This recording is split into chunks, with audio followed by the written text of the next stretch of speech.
Recent damage to undersea pipelines and cables in Europe has caused concern among NATO members.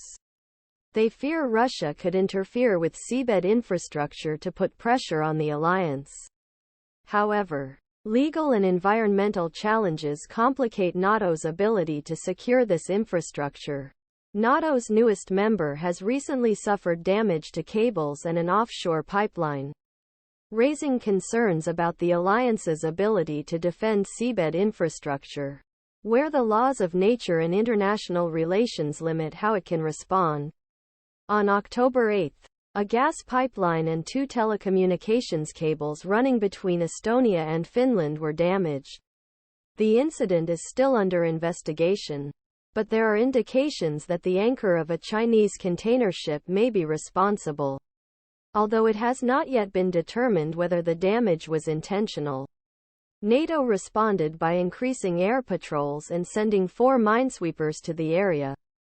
Damage to the Balticconnector gas pipeline between Finland and Estonia in October 2023.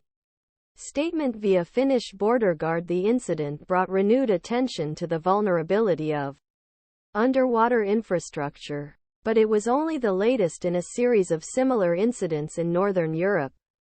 In 2021, a 4.5 mile-long section of a data cable disappeared from waters north of Norway. In February 2022, a data cable in Norway was damaged and researchers said there were signs of human involvement. The most high-profile incident was the sabotage of the Nord Stream gas pipelines between Russia and Germany in September 2022. The culprits of these incidents have not yet been identified, but they have added to rising tensions between NATO and Russia, which the alliance has long seen as willing and able to target pipelines and cables to put pressure on rivals. There are growing concerns that Russia may target undersea cables and other critical infrastructure to disrupt Western life and gain advantage over the nations that ensure Ukraine's security.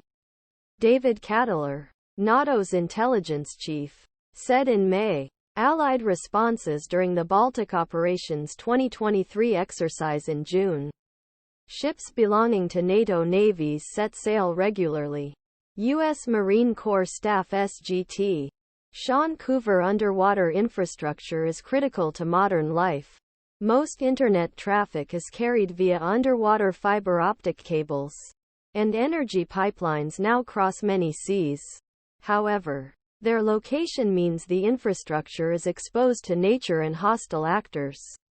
Admiral Ben Key, British Royal Navy's highest-ranking officer, said after the Nord Stream attacks there is a vulnerability in anything on seabed, whether it's gas pipelines or data cables.